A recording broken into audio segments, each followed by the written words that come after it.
Good morning, everyone. It is Wednesday, March the 29th. Welcome to the State Gov Committee meeting, and we will turn now our attention to the clerk. Clerk, would you please call the roll? Representatives Alexander, Beck, Bricken, Butler, Carringer, Chisholm, Dixie, Haston, Holsclaw, Hurt, Jernigan, Johnson, Leatherwood, Littleton, McCalman, Miller, Powell, Powers, Rudder, Terry, Vice Chairman Eldridge, Chairman Kiesling. Here. Mr. Chairman, you have a quorum. Thank you, Mr. Clerk. Appreciate it. Now let's turn to you, members. Any announcements or personal orders for our folks? And yes, Chairman Bricken, you are recognized. Thanks, Mr. Chairman. I'd like to recognize a lovely, bright young lady who from Tullahoma, Leah Durmeyer. If she would stand up, she's with the Student Eagle Forum, and she's shadowing me today, and I'm just so glad to have her. So welcome her. Thanks, Chairman Bricken. We are now on to Representative Alexander. I'm sorry. Yes, you are recognized. Thank you. I have also a shadow with me today. Her name is Trinity Nasik, and I'm thrilled to have her with me today. Trinity, can you stand up? And she's Sure. from Powell, Tennessee. Great. Thank you. All right. Chair Lady Littleton, you're recognized. Thank you, Mr. Chairman. I think it is Shadow Day. I have Zoe is with me from Oak Ridge, and she's with the Eagle Forum. Would y'all please make her welcome? All right. Anyone else? If not, I do. The chair there. He is from Morristown. He is a homeschooler from Morristown and a constituent, of course, our loving Chairman Eldridge. So Chairman Eldridge got to meet him earlier. Also accompanying all of our folks, or some of them at least, is Frances Arthur. She is the Student Eagle Director. Frances, thank you for being with us today as well. Okay, let's get this kicked off. And by the way, Reuben, thank you, Reuben. It's always good to have Reuben Sanders here. Reuben, thank you for being present. This day in history, hey, as we said, it's March the 29th. We're going to go all the way back to the year 1790. Does anyone remember just who John Tyler is? Well, John Tyler was a politician. John Tyler served as president of this United States from the year 1841 to 45. He was from Charles City County, Virginia. What about that? 1951, the American citizens Julius and Ethel Rosenberg. Remember this couple?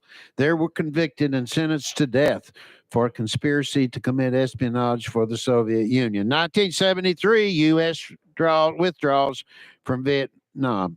And in 1982, freshman at North Carolina, none other than Michael Jordan, he makes his winning shot in the game against Georgetown. That score was 63-62. And finally, the year 1981, Billboard's Top 100, the number one coming in was, yes, Michael Jackson's Billie Jean. Remember that one? Of course we do. We got some O's out of that one.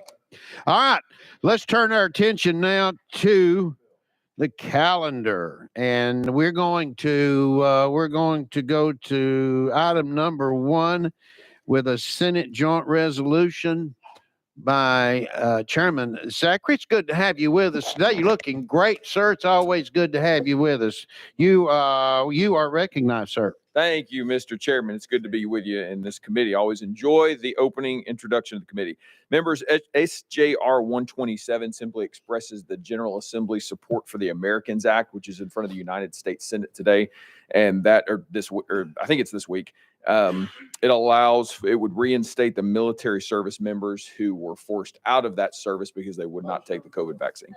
A motion, got a second on the bill. Any further question? My apologies, Chairman. I did not make an announcement on that number, that particular number, which you did, 127.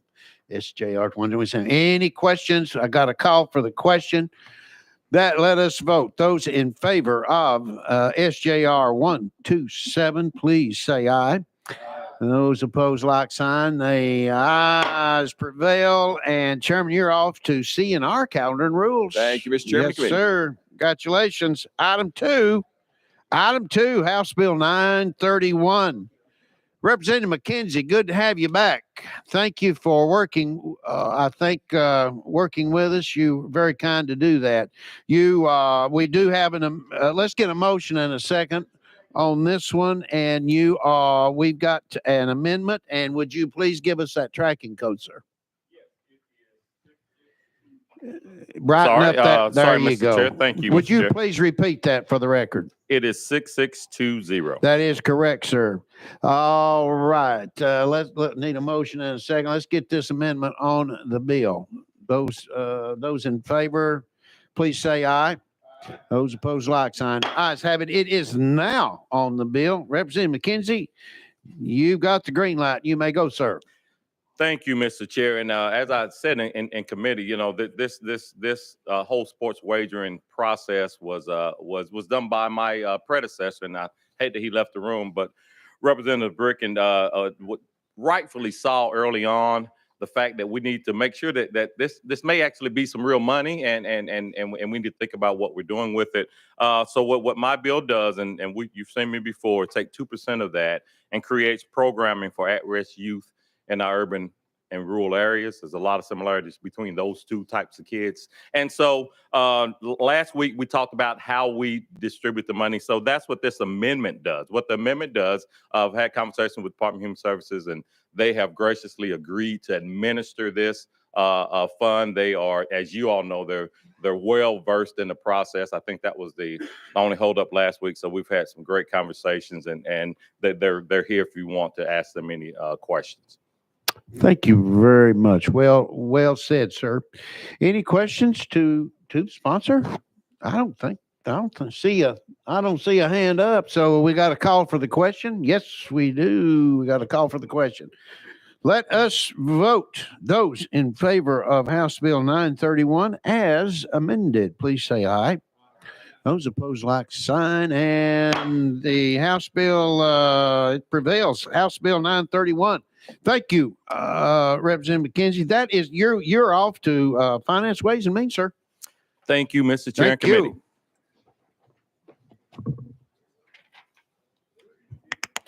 All right, we've got, and I don't see where I'm right is- here. Oh, well, I'm sorry. Chairman Powers. Oh, my goodness, how could I? Forgive me. All right, well, item number 3, House Bill 1247. Our dear Chairman Powers, you are recognized, sir. We got a motion and a second here on this one.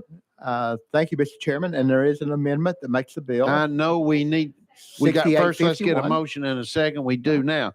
Let's go back now. Let's go on to the amendment. Now, which one? 6851. Sorry?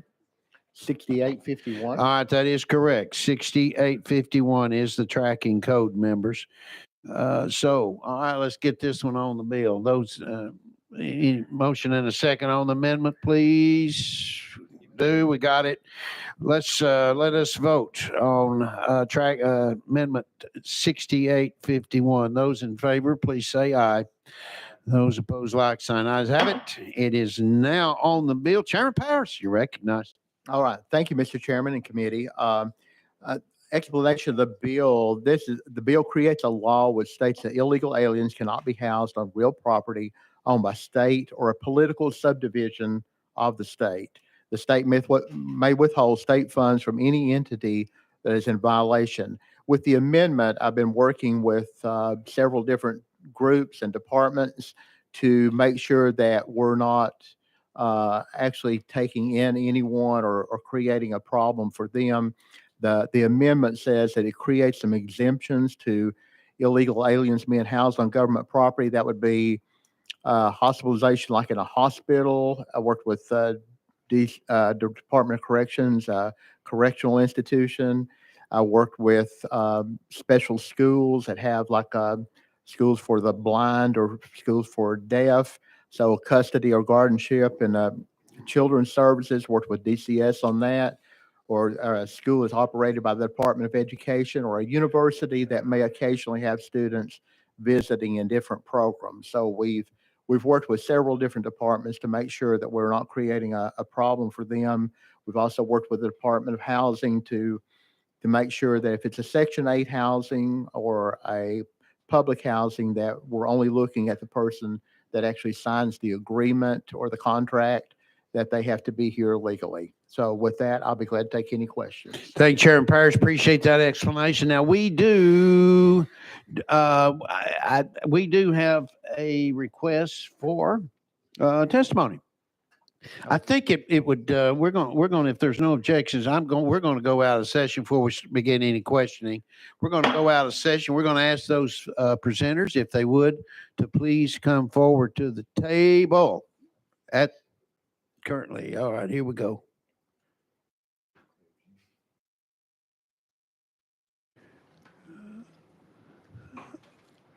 Judith, I know you know the routine. If you would, both of you, please state your names and your positions, please, if you would. And there, of course, you all know you are limited to 3 minutes. You may proceed. Good morning, Chairman. Scoot up a little bit closer. Can you hear me? There we go. Thank you. Okay. Good morning, Chairman and members of the committee. It is a privilege to stand here before you or sit here before you today. My name is Juana Chavez. I am a mixture of the American dream and Mexican values and strengths. I'm also a DACA recipient and a fully engaged student at Austin Peay State University. I am on the Dean's List and SGA, Student Government Association. I am a peer leader and orientation leader. I'm also a founder of the first multicultural sorority, and as well as a founding member of the Emerging Leaders Program. Immigration law is very complicated, and as a DACA student, my current status is still being debated. The language of the bill, it could be read to also apply to people who originally entered the U.S. without authorization, but have since gained some status, such as people like myself who are on DACA or asylees who have a case pending. This leaves room for DACA students like me to be affected. I am in the resident advisor process on campus, and this bill jeopardizes my position. I have worked really hard to be where I am, and for this opportunity, so I just simply cannot understand why I would not be able to reside at a university that I am paying to attend. I would also be missing out on something that I have earned through my hard work, skills, and qualifications. So time and time again, the state uplifts hard work, and this legislation would be doing the opposite. It would penalize and harm students like myself who are working to continue our education and continue to work and contribute to society. I would respectfully ask the committee to vote no for this bill because of the potential it has to harm thousands of students like myself. Thank you for your time. All right, thank you. Just a moment. So thank you, Ms. Shamlin. When I held that, I wasn't telling you to shut down. I was just telling you had a minute left. But anyways, so nothing, no that further was it. comment. Thank Okay, you. very good. Judith, if you would, please. All right, thank you, Chairman and members of the committee. My name is Judith Clerjeune. I'm the Advocacy Director for the Tennessee Immigrant and Refugee Rights Coalition. So on behalf of Turk and our members across the state, I want to uplift several concerns we have regarding House Bill 1247. First, if passed, this legislation would apply to thousands of households that include U.S. citizens and immigrants and prevent those families from residing together on any state or locally owned or subsidized real property. There are over 44,000 immigrant families in Tennessee with at least one U.S. citizen child. This legislation would ensure that thousands of people, including U.S. citizens, would become vulnerable to potential homelessness or housing insecurity by restricting their housing options. This legislation would also lead to discrimination and raise several civil rights concerns. Immigrant families would be at risk of being profiled or turned away from resources due to assumptions or misunderstandings about their immigration status. Undocumented individuals in Tennessee are already ineligible for many types of government-owned or government-subsidized housing due to federal restrictions and regulations. For undocumented individuals, the proposed legislation would primarily restrict access to on-campus housing at public universities for those who are students, as well as government-owned emergency shelters or homeless shelters, etc. This legislation would require all local government, housing agencies, developers whose property may be subsidized by state or local funds to become de facto immigration agents and immediately get up to date on hundreds of different immigration statuses.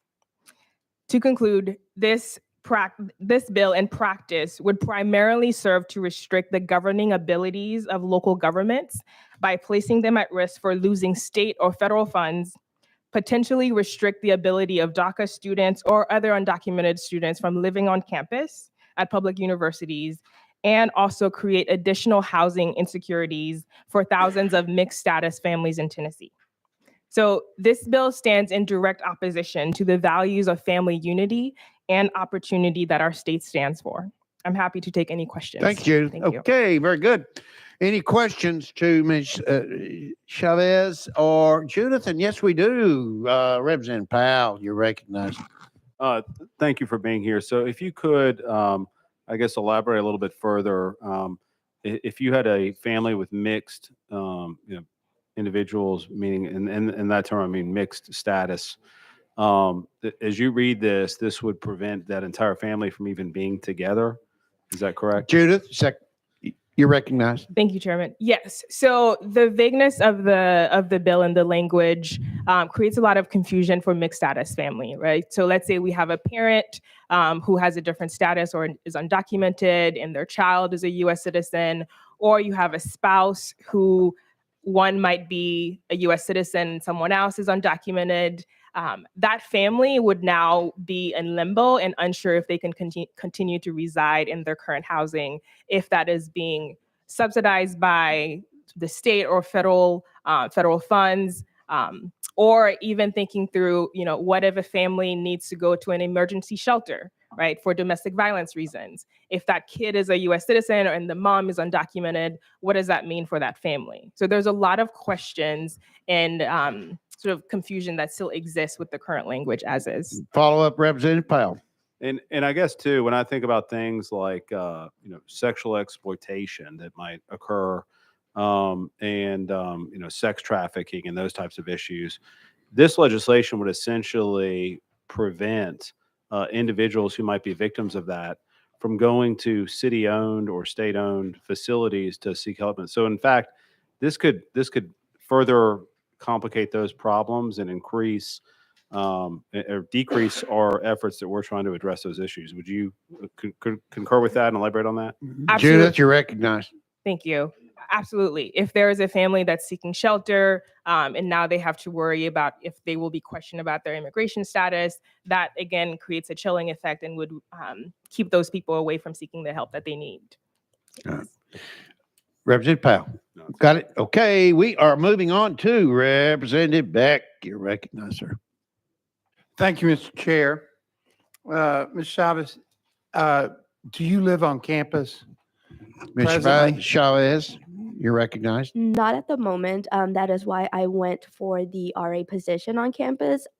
Since tuition for DACA recipients is charged as out of state, it wasn't in my finances to live on campus this year.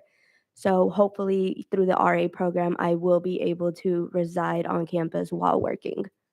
Representative Beck. Under this bill, it doesn't look like you would be allowed to be an RA or anything else living on campus. Is that you and Judith's understanding of this bill? Yes, that is correct. Like Judah says, with the vagueness of the bill, like it's not really clearly defined if DACA recipients are exempted from this or if universities themselves are exempted from it. So as of right now, yes, I would not be able to reside on campus or even be an RA. Representative Beck, follow up? That's all, Mr. Chairman. Thank you okay. both for being All here. right. Okay. Representative Alexander, you are recognized. You said you're a DACA recipient, correct? Correct. So that means you're not considered illegal. Judah, is that you? You're recognized. Yeah, so DACA is a current status. However, based on the language of the bill, it states that if someone entered the U.S. without authorization or is currently unauthorized. Now, that leaves room for people who might have originally entered the U.S. without authorization, such as DACA students, but currently have a status. Okay. But if they currently have a status, they're not considered illegal, correct, Judith? Yes, so DACA students do have a legal status, have Okay. a social. I just want to make sure that I understood. All right. She understands. Any other for anyone else now before we go back into session? Anyone else? All right. We're going back into session. Thank you all very Thank you. much. Appreciate your time. Okay. You have heard we are Chairman Powers, back to you, sir. You're recognized. Thank you, Mr. Chairman. And if we could, I'd like to go out of session for a moment and clarify some of what the ladies were talking about, because there's some information that they that's being misunderstood in this particular bill. So if you don't care, we go out of session and go to legal. If no objections, we will do that. We're back out of session. And to you, Mr. Monday, you are recognized, sir. Okay. And I guess I have the question we were going to look at was the DACA recipients. Okay, thank you. Matt Mundy from Legal. Generally, when we're applying bills, the rule for construction that a court would apply is that statutes, when they go into effect, apply prospectively. They apply to activity that happens in the future. So when we're prohibiting something, it applies to things that are happening after the effective date. The way the bill reads, it says an illegal alien means an individual who enters or resides in the United States without authorization. Enters is present tense. It's not entered. It would be someone who enters the U.S. after the effective date of this act. That's who it would apply to. And it would apply to a person who resides in the U.S. illegally after the effective date of this act. Okay. So it would not apply to DACA recipients if they're under the program on or before the effective date of this act. Questions to legal? Yes, we do. Representative Powell, you're recognized to legal. I appreciate that, but this could also impact future DACA students, correct? If they enter this country and under that status. Mr. Mundy. I think the intent of the bill, and I'll defer to the sponsor, but I think the intent of the bill is that they have that this would only apply to persons who have absolutely no legal protection to be in the country. Representative Powell. I appreciate that, and I understand intent. I've said in committees before we express our intent, but then it's been argued, and we've actually had committees I've sat on where literally Justice Supreme Court have said they don't look at the intent. So as I look at the words of the legislation, as I read those words, I have concerns that this could impact future DACA students. So I guess is the way it's written, could this have, to go back and not exclude the intent, could this have a chilling effect on those future DACA students? Mr. Mundy. I think to answer your question, yes, I do think that the word "or" in the first sentence, where it says illegal alien means an individual who enters or resides, I think if that was "and," it would resolve that ambiguity, and that there would be no question that it protected DACA recipients in the future, because you would have to meet both conditions of both entering and residing illegally. Does that make sense? Representative Powell. It does. Thank you. All right, further questions to legal while we're out of, yes, we do. Representative Miller, you are recognized. Thank you, Mr. Chairman. Mr. Chairman, a question to you. Are we working off of Amendment 6851?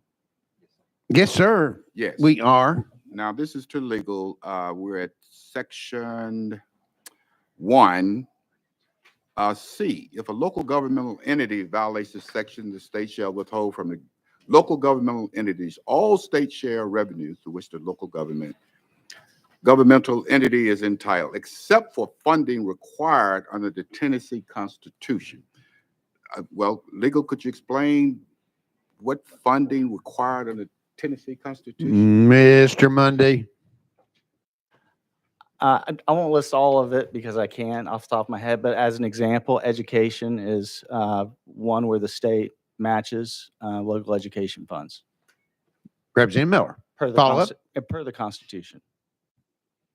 So as you said, we're only speaking of funding in reference to education. That's exempt under the Constitution. Mr. Mundy. Any obligation of the state to fund any local activity would be preserved if it's in the Constitution. We can't supersede that by statute, but we just added that provision for clarity. Follow up, Mr. Miller. Well, thank you, Mr. Chairman. Thank you, sir. Further questions to legal? I see none. We are going back into session. Chairman Powers, recognized. Thank you, Mr. Chairman. Apparently, there's a little bit of work that we need to do on a couple of words there that we need to maybe roll the bill for 1 week and change that word. Just a couple of words in there to clarify, because we want to make sure that we've tried to work with every group. I've actually worked with the immigration group that was here a while ago, a representative with them, and talked with them about it too. Thought we had that, the whole legal part worked out, but there's so many things that the students at the universities, anybody that's here legally, we're not trying to do anything. Anybody has documentation, anybody that's here, according to any kind of federal thing, we're just looking at people that, we have over 1 million people that have already come across here illegally, that we have no documentation on, that we don't know who they are, where they're going. And that's what we're looking at. We're talking about housing. We're not talking about the whole household. We were just talking about the one person that signs the agreement. And there may be other people in that household that are not documented, but the person that signs the agreement for the Section 8 housing or the public housing should be a U.S. citizen. We should not put anyone here illegally in front of a U.S. citizen. And that's what what part of the intent of the bill is, that the people that reside here, that people that live here, born and raised here, get first priority over somebody that has come here and has no documentation whatsoever. So that was part of the bill. And with that, Mr. Chairman, I'd like to roll it for 1 week and clarify a little bit of that language. Thank you, Chairman Powers. That's very kind and considerate of you and to the committee, and we appreciate that. We will roll House Bill 1247 1 week. Thank you. Thank you. Moving on to item number 4, House Bill 135. Chairman Hastings, you are recognized, sir. We need a motion and a second. I see no amendments, so you are ready to go, sir. You're recognized. Thank you, Mr. Chairman. This bill would add our Tennessee State Park Rangers to the same retirement package as their fellow state officers. This would mean that Tennessee State Park Rangers would be eligible to retire on service retirement benefits upon attainment of age 55 with 25 years of service. Currently, they are eligible at 60 years of age and 30 years of service. With that, I'll be glad to answer any questions. Thanks, sir. Good explanation. Do we have any questions to Chairman Hastings? I see none. Boy, you did a good job here, sir. You're looking good. We've got a call for the question. Wow. Way to go. Let us vote. Those in favor of House Bill 135, please say aye. Those opposed, like sign. House Bill 135 prevails, and you, sir, are sailing off to Finance, Ways, and Means. Thank you, Mr. Chairman. Congratulations. All right. Item 5, House Bill 899, and that will be our Chairman Hurt. Chairman Hurt. I'm going to recognize Chairman Hurt just for the record, please. Thank you, Mr. Chairman. We are still working through a few things to make sure we have this one in good order. So I would ask to take it off notice, please, sir. All right. So moved. We will take House Bill 899 by Chairman Hurt off notice. Members, item number 6, House Bill 1091 has also been taken off notice. Please note.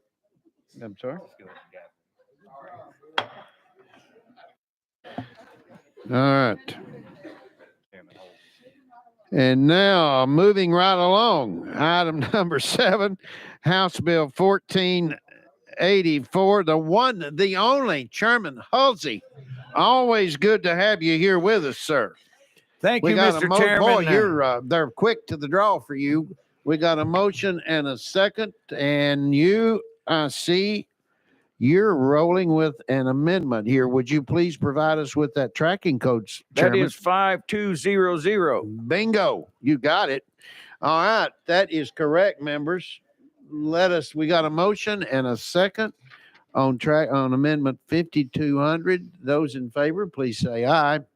Those opposed, like sign. Ayes have it. It is now moved on to House Bill 1484. Chairman Halsey, great to have you with us. You're recognized, sir. I must tell you, Mr. Chairman, that it is a privilege that of all the people I know, that you are the only one that knows that Rex Allen and his horse Coco is buried in Wilcox, Arizona. That is and not correct. just that, but exactly where they're buried. And I want you to know I appreciate that. Thank you, sir. And I can take it with you, and both you and I can take to these people to Right the there. exit number, the proper exit number. They're There. exactly right. That is correct. You're recognized, sir. Thank you.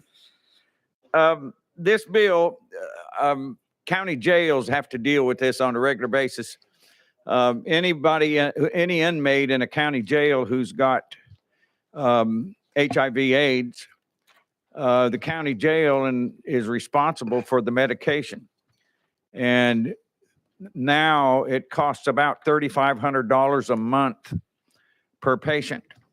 And so there is funds available, but the way the state law is written in Tennessee, you can't use any money out of the state to support medical issues in a county jail. So what this bill does is it says that's true, except the Ryan White funds that are delivered to Tennessee, which is about 26 million of them a year, that we can tap into that in a county jail only for the medical treatment of AIDS patients in a county jail. So what this does, and I'm telling you, every county jail that you have in your district has this problem. Yep. So this opens up the door to get some of that treatment funded. Very true, sir. Appreciate those. Oh, right. Representative Powell, you are recognized. Thank you, Mr. Chairman. I asked you about this in committee, and I'm still, I guess, my concern, I've got a couple concerns. One is we're removing the requirement in the amendment, as I see it, that the county jails provide this medicine. And so I understand what you're trying to do is tap into federal funds. I'm all about utilizing federal funds as much as we can here in this state. And I wish we tapped into a lot more federal funds.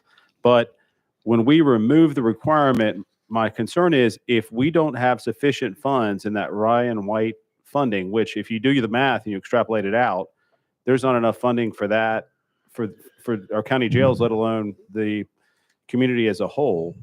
I'm afraid that what's going to happen is some counties might choose not to offer this medicine to these inmates. In that case, you're looking at inmates that might currently be HIV positive but not have fully developed AIDS, and that could end up costing the state a lot more dollars. And so that's my real concern with this. And I understand, I don't think that's what your intent is, but when I read the bill, it just continues to give me concern that is the way it's written, that is going to be the end result.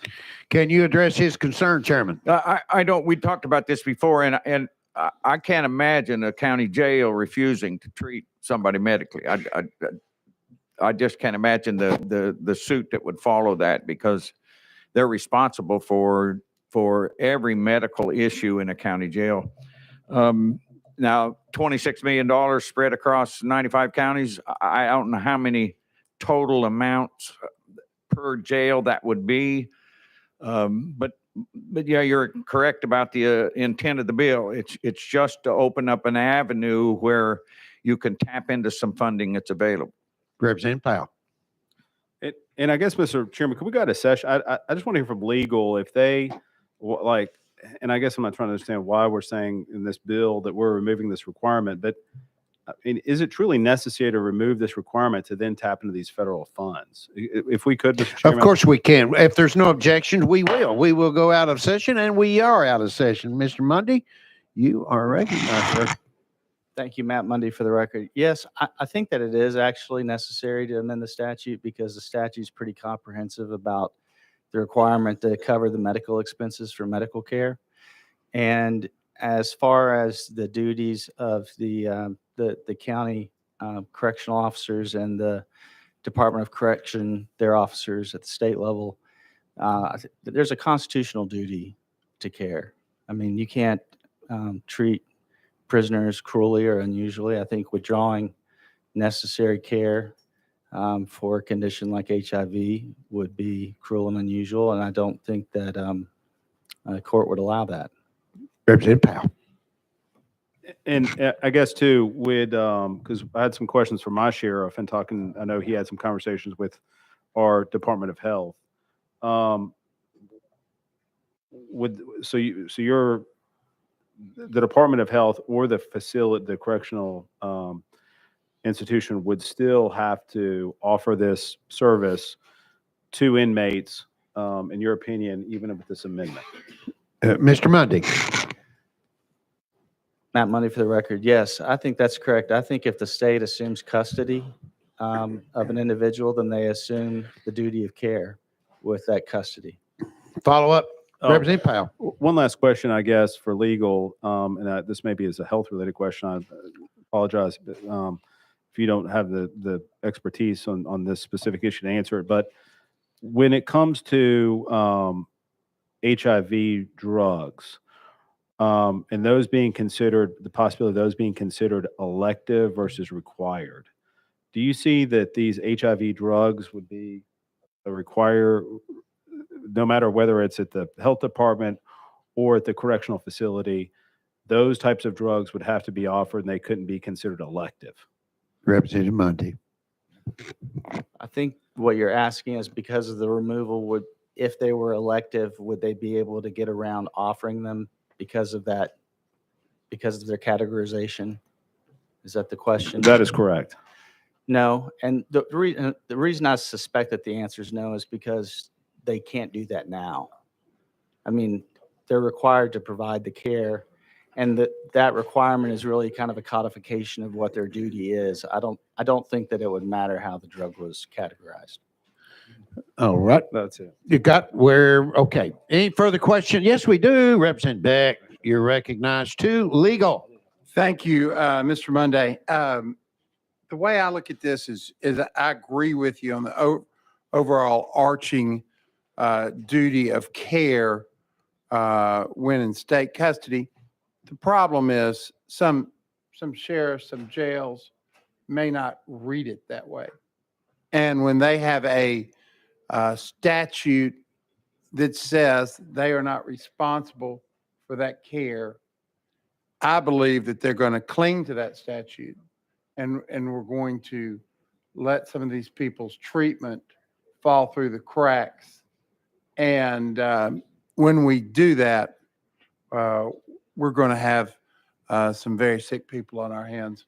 And I agree with the cruel and inhuman treatment, but it's going to take time for them to appeal to get their medication when a sheriff says, look, right here in statute, it says we are not responsible for that care.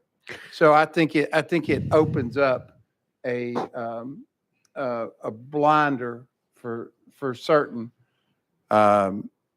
organizations not to provide care, and for that reason, thank you. Thank you, Representative Beck. I think final question, Representative Powell.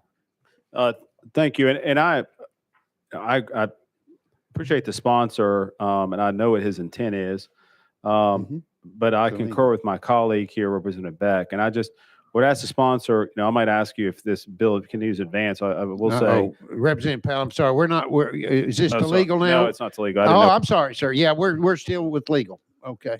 We'll get back in session in a second. Further questions to legal? I see none. I see no one grunting, Chairman. I'd rather stick with legal. All right.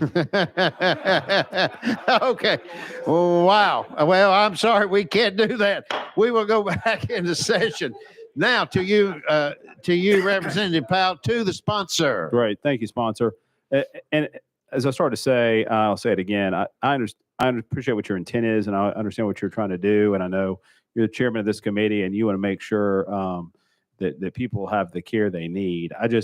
I wish we would kind of continue to look at this and maybe clean this language up a tiny bit if we can, because my concern here, I echo what my colleague said of Davidson County, is we might run into a situation where somebody looks at this law, and again, we just talked about intent, and I get what your intent is, but I have real concerns in whether, especially when you're looking at a jail and that type of facility, if somebody is not receiving those treatments and they are in those kinds of environments, we could then see an increase in HIV in our community as a result of them not getting adequate care. So I'm all for applying for federal funds to try to make sure that all inmates have the coverage they need. It just removing that requirement continues to give me pause for the same reasons that my colleague from Davidson County said. So I'll be voting no today, but I will say if this comes to the floor, I'd like to just ask you these questions on the floor so that your intent is made clear in case somebody does go back and look at that, because I know that's not what you're trying to do, but as the way it's written, I just still continue to have some concerns about this legislation. But I appreciate your answers, and I appreciate legal answering my questions. Thank you, Representative Powell. Next we have Chair Lady Littleton. Chair Lady Littleton calls for the question, and the question's been called.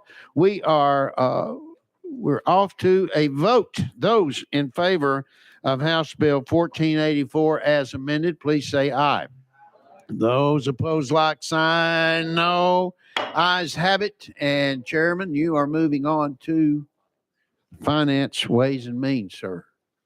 Thank you, Mr. Chairman. Thank you, committee. Thank you, sir. Appreciate you. All right, next we have the one, the only House Bill 1319 by Dr. Kumar, Representative Chairman Kumar. He has many titles, and he is the most loved chairman in the House. Chairman Kumar, you are recognized again on House Bill 1319. Need a motion and a second? Got a motion and a second. Chairman Kumar, you have an amendment, do you not? Would you give us that tracking code, sir? Yes, Mr. Chairman, it is 6883. That is correct. Tracking code 6883. We have a motion on the amendment. We do have a second, don't we? Yes, we do. Let us vote. Those in favor of Amendment 6883, please say aye. Those opposed, like sign. That prevails. It is now on the bill. House Bill 1319, and now as amended. Chairman Kumar, you recognized. Thank you, Mr. Chairman and members. House Bill 1319 as amended means that flags of the United States of America and the state of Tennessee are great symbols of our nation and our state. They must fly in freedom, liberty, and majesty.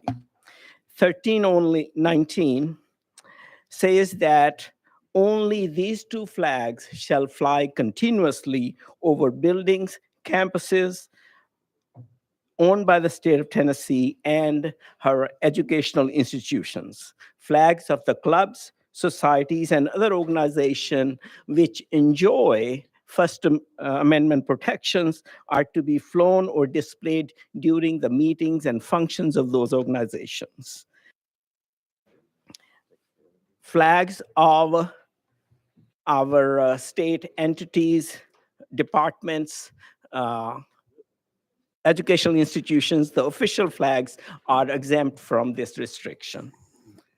With Thank- that, Mr. Chairman, I'll be happy to answer any questions. Thank you, Chairman. And you gave a lot of people a lot of heartburn on this one on the front end now, but you have softened it up, and I think everybody's pretty happy. Representative Powell, you're recognized to the sponsor. I do have a question on this. Actually,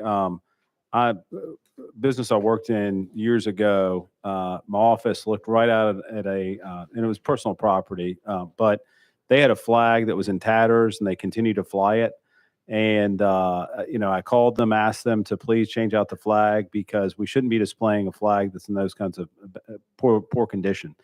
I just want to, my hope here is by doing this somehow, and I don't think this is the case, but we need to make sure when we fly these flags, we fly them properly and give them the respect that they deserve. And so hopefully that the public, in making this requirement, they'll continue to make sure those flags are flown in the condition they should be flown in. But I appreciate what you're doing here, and I know you've worked on this and you've amended it to set aside some groups. But I just hopefully we have the resources, the groups that fly these flags, to make sure that the flags are flown in proper condition. Thank you, Representative Powell. Chairman Leatherwood, you're recognized.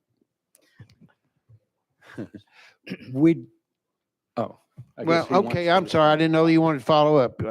Chairman, you're recognized. I had a great suggestion for Representative Powell. In my district, when I find a flag that is flying in somebody's property and it's tattered and it is not good, I get a flag and then take one to them.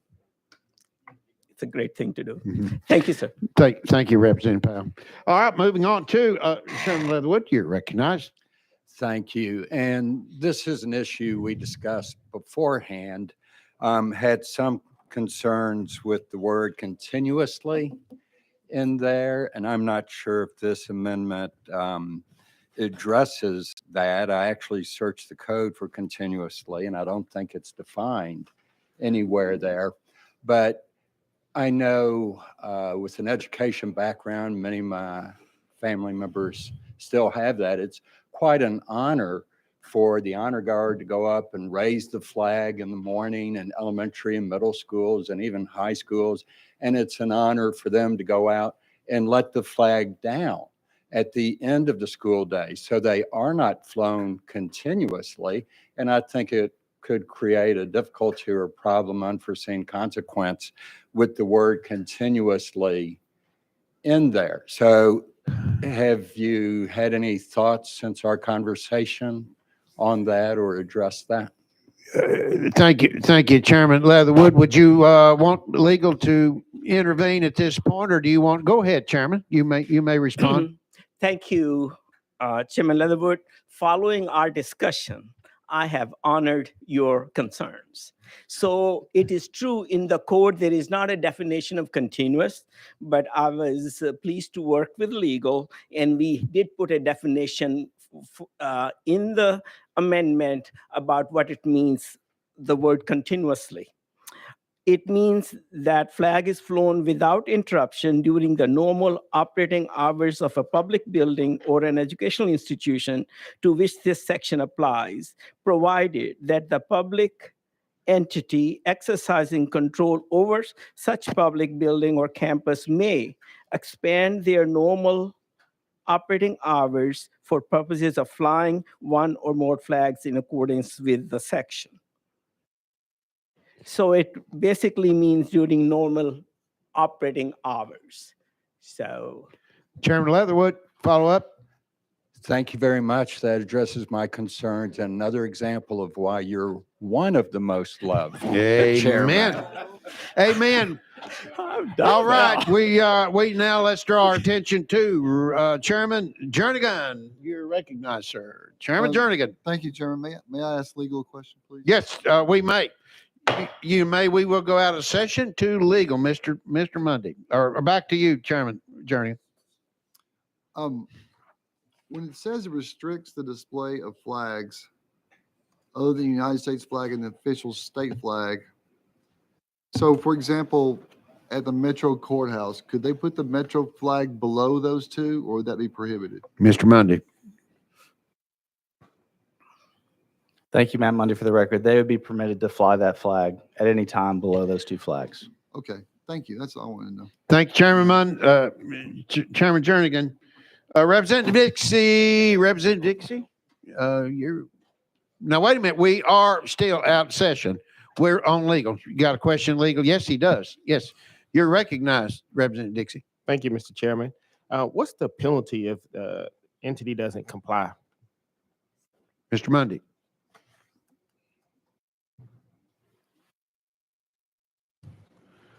He is checking.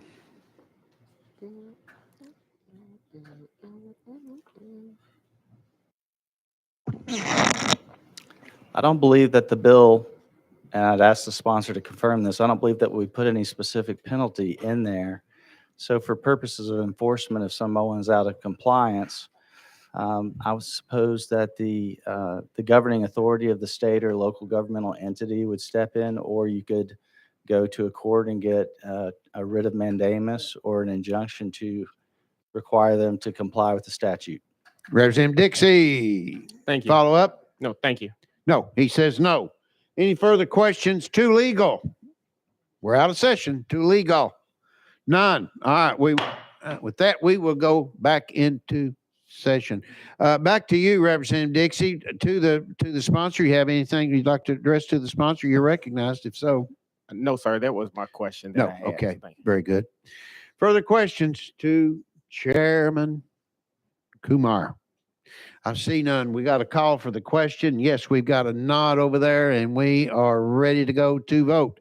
Those in favor of House Bill 1319 as amended, please say aye.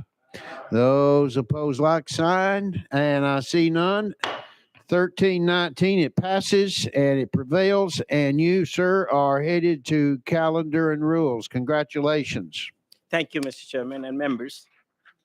Next, we have item number 9, House Bill 1270 by Chairman Farmer. We have already a motion and a second, but before the man even got up to the podium there. Now, we have got an amendment, Chairman. Would you give us the proper tracking code, please? Yes, Mr. Chair, members, and thank you all for having me. Tracking code 6862. Now, is that right? It should be, Mr. Chair. Okay, I don't see it on mine. Okay, if you would, please, just a moment, Chairman.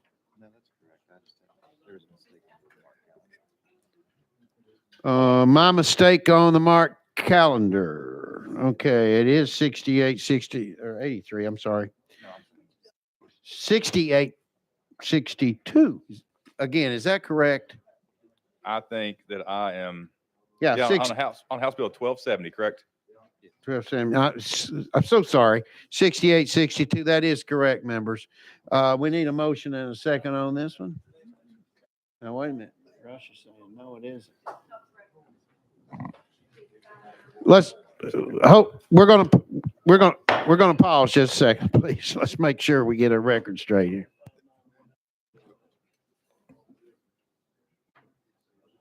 There's a new amendment. Let me see.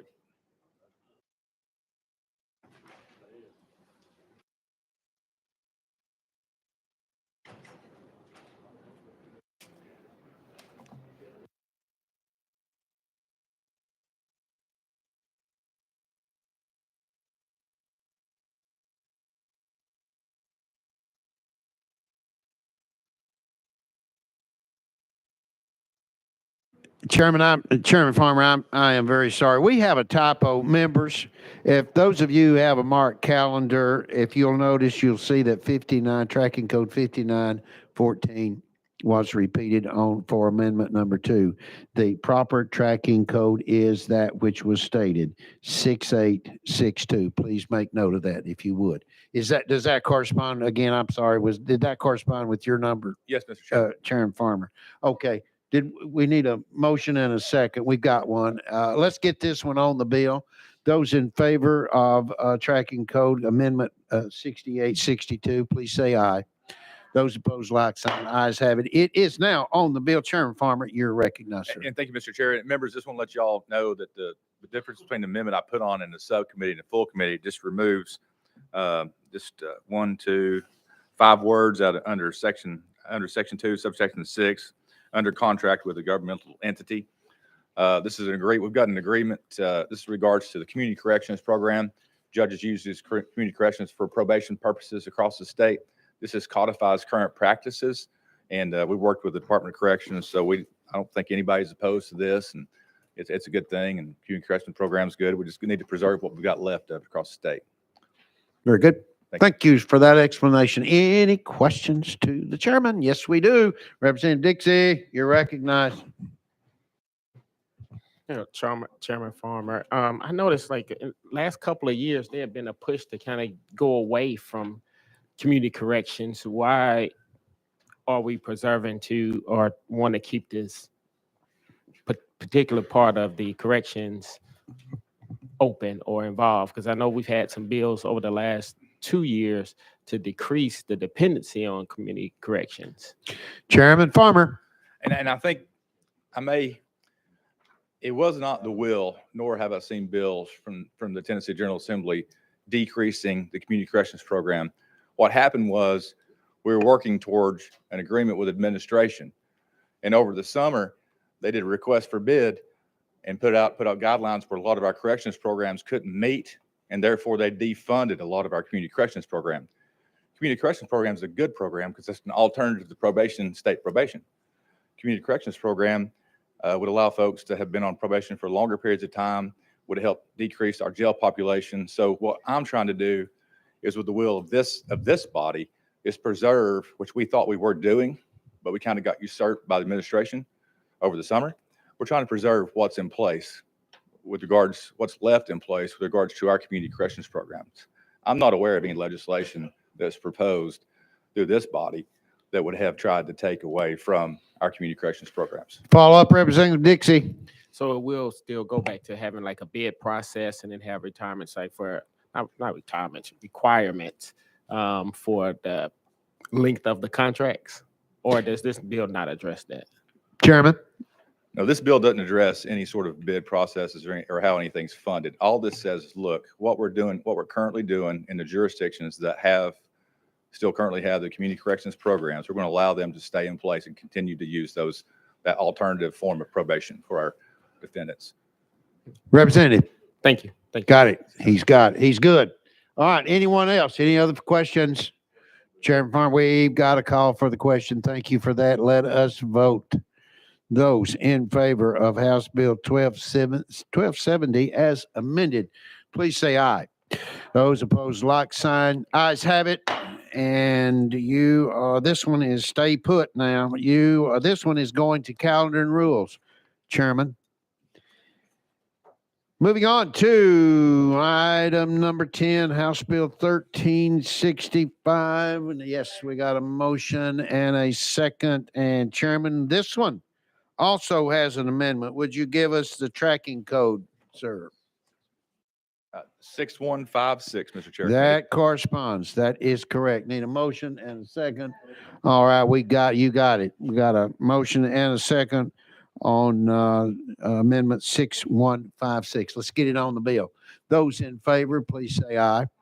Those opposed, like sign. Ayes have it. It is now on the bill. Chairman Farmer, you're recognized. And thank you, Mr. Chair. Committees, what this does, this allows for, brought to me by the TBI, allows for our background check procedure to stay in line with the FBI and the federal government's mandates. So that's what this bill does. Allows us to continue to do what we've been doing.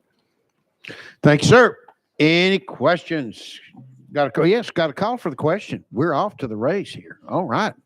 Okay, though. Well, you're a very popular guy there, Mr. Chairman. You're good. All right, let's vote. Those in favor of House Bill 1365 as amended, please say aye. Those opposed, like sign. House Bill 1365 prevails, and that one is going to calendar and rules. Thank you for your time today, sir. We appreciate you, and we love you. Thank you, Mr. Chair. Committee. It's a pleasure. All right. Item number 11, House Bill 707. And speaking of love, this guy is loved as well. Chairman Doggett. Chairman Doggett, you're coming in with House Bill 707. We got a motion already and a second. You have an amendment, sir. Would you please give us that tracking code? Yes, sir, Mr. Chairman. That code is 3495. Correct. Got a motion and, oh, yes, a second here on Amendment 3495. Let's get it on the bill. Those in favor, please say aye.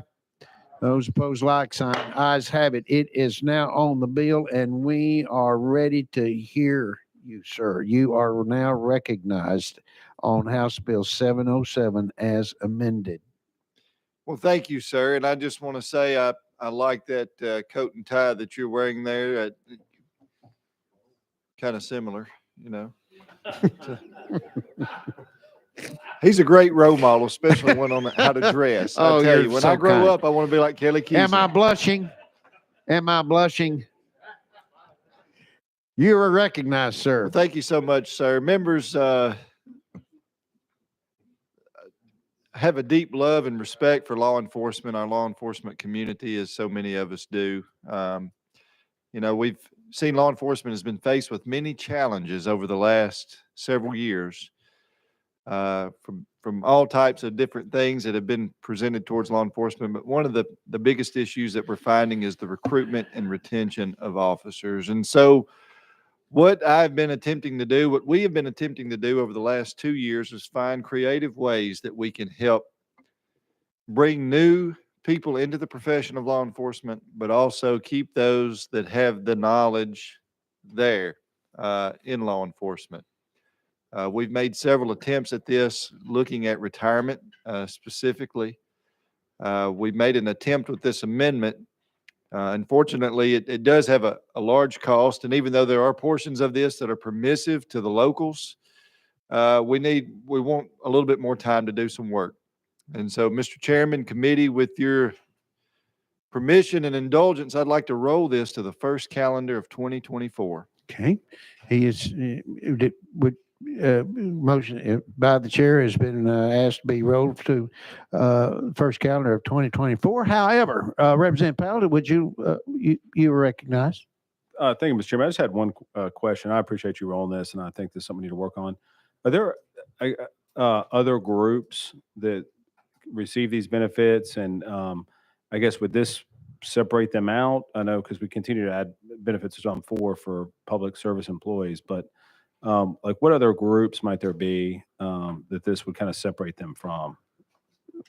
Chairman, we'll allow you to do that. Would you respond, please? Absolutely. Thank you. So anyone that participates in the TCRS retirement fund, this would be we had proposed a different multiplier. We'd also proposed extending the bridge, all of which would be permissive and would have to be something adopted by the locals. Now, there was a provision in this amendment specifically to state law enforcement officers. Question was asked in the subcommittee about why some groups were left out that were in law enforcement. I later learned that there was a reason behind that. There was another bill that was coming that was making various changes for them as well. So that's our effort. We're trying to find. I know that there maybe potentially others out there that would like to join in this, but I would say, this is the bill that's specific to law enforcement that has been brought to us. Okay, Representative Powell, follow up. Just want to thank you for that answer, and I appreciate you working on this, and look forward to seeing you next year. Sure, good job. Thank you. Okay, any further questions? Though the sponsor has asked to roll this, as we said, to the first calendar of 2024. No objections. You are rolled, sir. Thank you. Thank you so Thank much. you for being with us. Thank Appreciate that. Chairman Dale Carr has sat patiently out there. I think he briefed me just before we came to order, saying that if we could get this through, Representative Beck, free Dollywood tickets, I think, later. But no, I'm sorry. That's all right. Maybe I We'll see what we can do. misunderstood, Representative Beck. But Representative Carr, you've got your carrying number, item number 12, House Bill 1373, correct? That is correct. We need a motion, do we not? In a second, we got it. And you have an amendment. Could you give us that tracking code, sir? Yes, sir. 6176. That is correct, sir. Drafting code 6176 is the amendment that he has chosen, and that is correct. So we got a motion and a second. Let's get it on the bill.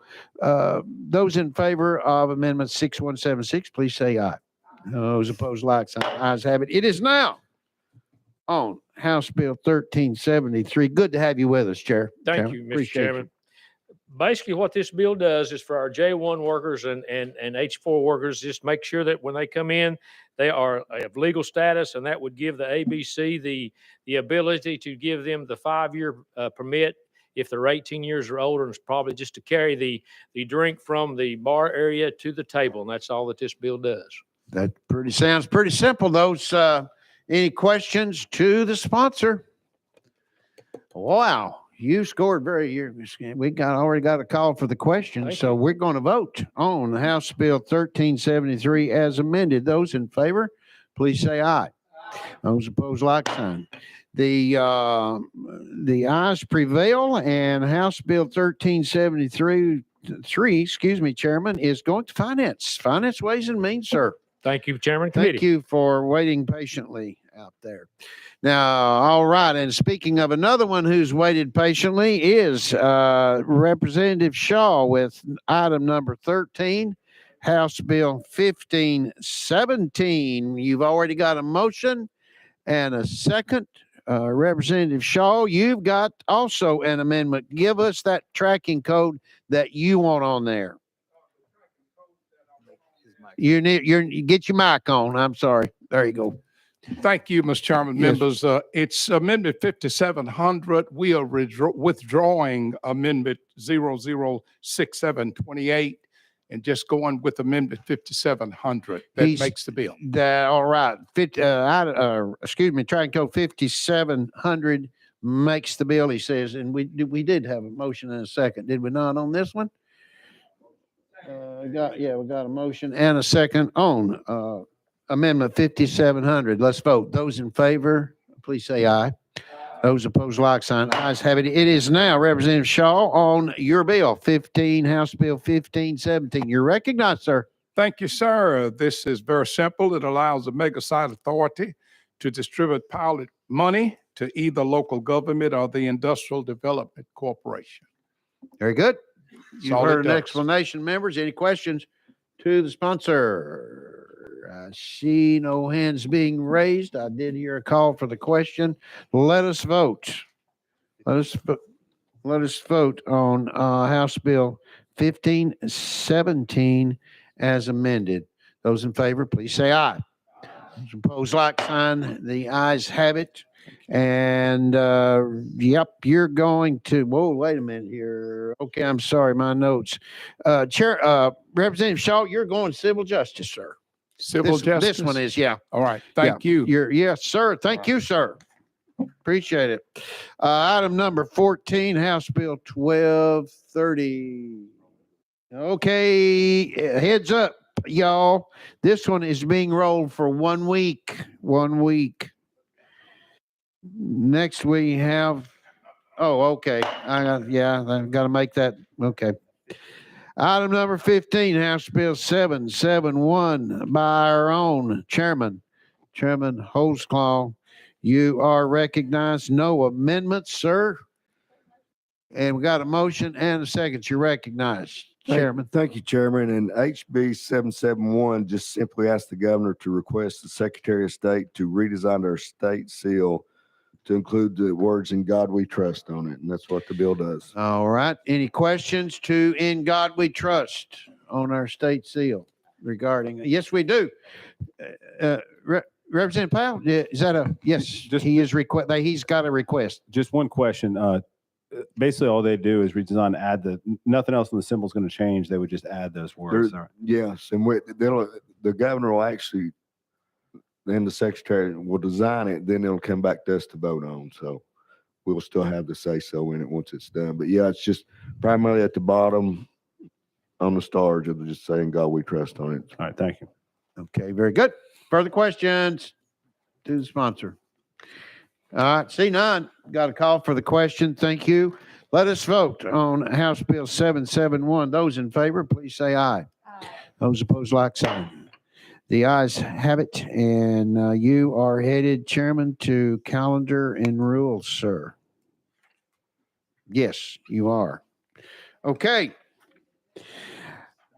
Item number 16, Representative Miller, you saddled up. You ready to go on this one? House Bill 1135. We got a motion. We did, do we not? And a second. Let's vote. Those in, oh, no. We got an amendment. I'm sorry. Representative Miller, would you give us your tracking code, sir? Thank you, Mr. Chairman. If it's okay if I present from my seat. That You tracking may, code sir. is 5177. Perfect. Is that correct? Yes, sir. That is correct. So we've got a motion and a second on the bill. Let's get it on. Those in favor, please say aye. Those opposed, like sign. Amendment 5177 is now on House Bill 1135. Representative Miller, you are recognized, sir. Thank you, Mr. Chairman. Effective November 8th, 1988, the minimum allowance payable to the General Assembly members in the legacy plan was set at $70 per month for each year of service. Annually, on July 1st, this amount is increased by the amount of the cost of living adjustment granted to members retired at least 12 months. Since 1988, the amount has grown to $94.83 per month. 1988 to 2023, that's 35 years. That amount has grown to $24.83. For members of the General Assembly, this is the amendment who retired on or after November 5th, 2024, with 10 years of service. The minimum allowance provided by the subsection must not be less than $1,440 multiplied by the number of years of credible services. The beneficiaries of the benefits provided in the subsection B5 may elect to receive an amount less than the amount that the beneficiary is otherwise eligible to receive, provided that the election is in writing and it would be irrevocable. This amendment, the bill, is considered to be something of fairness, it's equitable, it's just, it's sensible. Unfortunately, this amendment does not include former and retired members of the General Assembly. And of course, if that were the case, then the note would be a little higher than what it currently is. This bill was simply asked to take it to $120, adding the current $94 to the $24 would equal about $120. But then let's say back in 1988 at $70, if it was really adjusted to current inflation rates, that would be $174, $178. So this is a minimum bump to try to catch up with inflation. With that, Mr. Chairman, members, if there are any questions. Sure. Good explanation, Representative Miller. Questions to the sponsor? Yes, we do. And that is Chairman Bricken. You are recognized, sir. Thank you, Mr. Chairman. And to the sponsor, two questions. The effective date of this would be what date now? Representative Miller. 2024 and 12 months after 2024. Okay. You know, voting for any benefits that will affect current members always kind of gives me a little bit of problem versus having it go effect for the legislative session after this one, which I would certainly prefer. But how, so that's my first question. My second one, generally for state employees, how are they currently, for their retirement benefits, adjusted versus obviously us as legislators? Representative Miller. That's a good question, Representative. Unfortunately, I do not have the answer for that.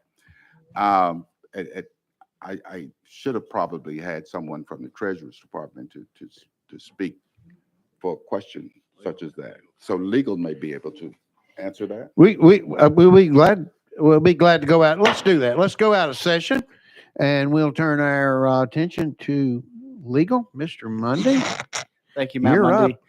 Representative, would you mind repeating the question just one more time, please? Well, Chairman Bricken. thank you, Mr. Chairman. Just trying to figure out how general state employees' retirement benefits are adjusted for inflation and effects versus obviously ours are currently stagnant. So just trying to figure out, understand how the state employees. Is that something you could address, Mr. Mundy, or would we have to? Thank you. Well, I would say I would defer ultimately to TCRS or to the Treasury Department, but I think it depends on the category. I think some of them are treated differently. Some of them might have be tied to the CPI while others are not. And for instance, it also makes a difference whether you're in the executive or the legislative or the judicial branch, depending on what type of benefit or salary you're talking about. Because the legislature obviously has control over the salary and benefits for its own employees as its own branch of government. Chairman Bricken, how do you follow up with that, sir? You're recognized. You're not Mike. Get scoot up there at Sorry. that mic. There you go.